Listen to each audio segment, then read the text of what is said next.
Jesus homem. Como entender a natureza humana de Cristo? A doutrina da humanidade de Jesus é um dos fundamentos da fé cristã, pois a Bíblia testifica claramente acerca do Jesus Cristo homem, assim como também testifica acerca de sua divindade. As Escrituras nos revelam Jesus sendo verdadeiro Deus e verdadeiro homem. Essa questão geralmente é chamada de doutrina da união hipostática.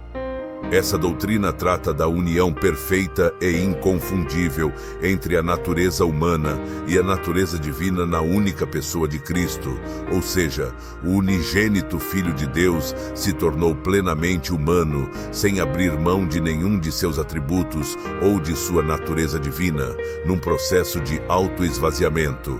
Filipenses 2:7. Há duas naturezas de Jesus, a humanidade e a divindade de Cristo Jesus. É uma só pessoa que possui duas naturezas, a natureza humana e a natureza divina. Realmente nós não temos a capacidade de entender completamente tudo o que envolve as duas naturezas de Jesus Cristo. Por isso, costumamos a se referir a essa questão como o grande mistério da encarnação. Existem verdades que a Bíblia afirma e explica, enquanto outras ela apenas afirma e não explica. Até porque, mesmo se ela explicasse, não compreenderíamos. A doutrina acerca das duas naturezas de Jesus e como essas naturezas se relacionam, certamente é uma dessas verdades. Em casos assim, cabe a nós apenas aceitar tal verdade pela fé. Para falarmos sobre a humanidade de Jesus, primeiramente precisamos aceitar sua plena divindade.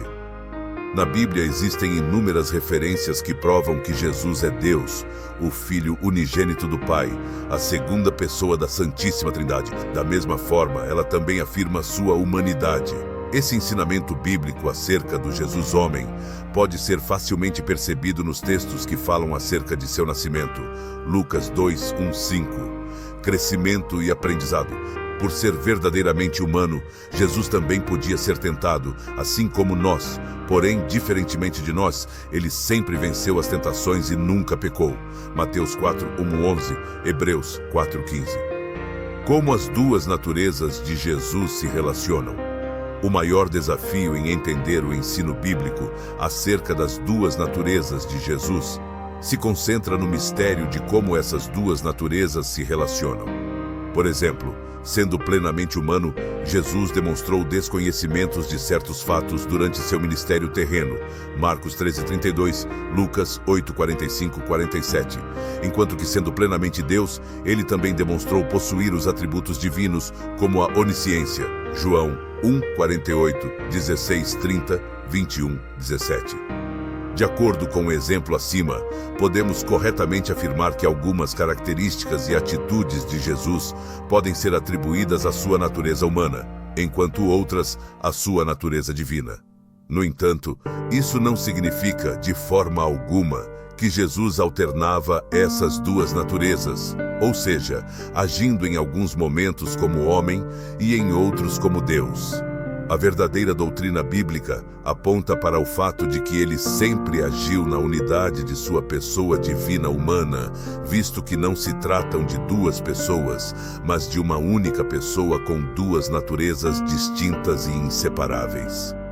Logo, em todo o seu sofrimento e dificuldade, mesmo na terrível agonia no Calvário e sua consequente morte, ali estava o Jesus plenamente Deus e plenamente homem, redimindo o seu povo.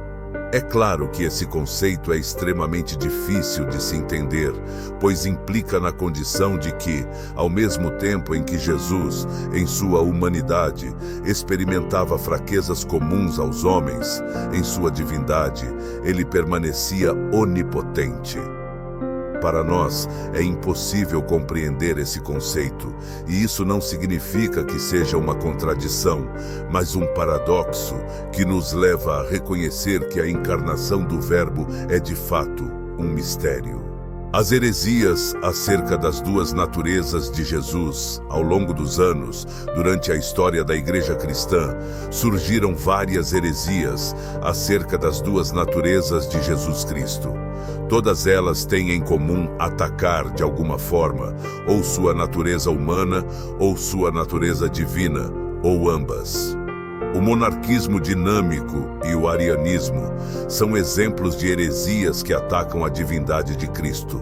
O primeiro afirma que Jesus não era divino, mas simplesmente um homem que recebeu um poder especial de Deus quando foi batizado por João Batista.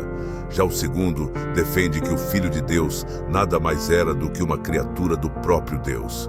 A Igreja combateu essas heresias, especialmente nos concílios de Niceia, 325 d.C. e Constantinopla, 381 d.C. Por outro lado, desde o primeiro século também surgiram doutrinas que atacavam, além da natureza divina, também a natureza humana de Jesus. O exemplo mais significativo é o do docetismo, que ensinava que Jesus apenas parecia ser humano, mas era, na verdade, um tipo de espírito. Daí vem o nome desse falso ensino, docetismo, do grego dokeo, que significa parecer. O apóstolo João foi um dos que mais combateu heresias desse tipo, tanto em seu evangelho como em suas epístolas. Em João 1:1, lemos uma clara declaração da divindade de Cristo. E o Verbo era Deus.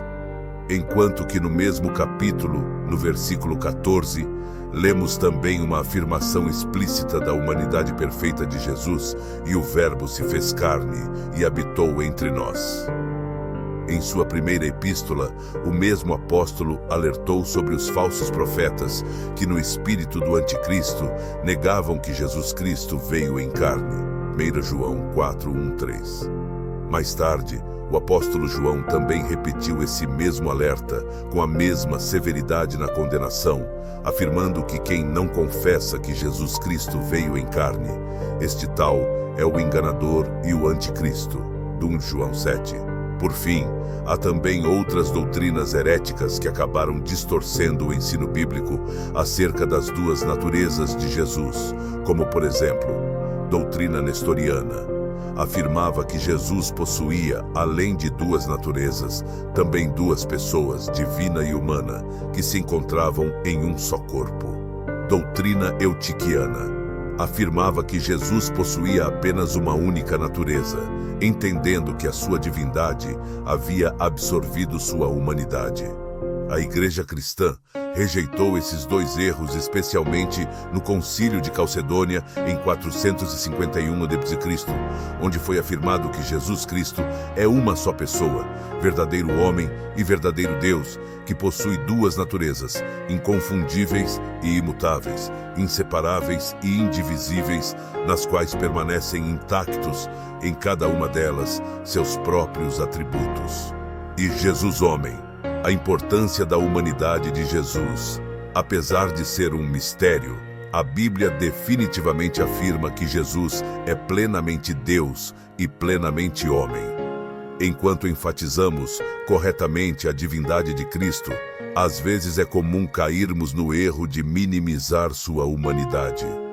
Todavia, reconhecer a perfeita humanidade de Jesus é essencial para a fé cristã, de modo que, se negarmos a humanidade de Jesus, também estaremos negando a salvação provida por sua obra redentora na cruz.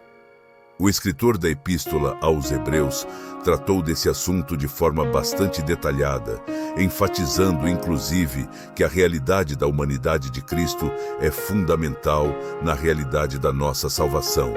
Hebreus 2, 14 e 15.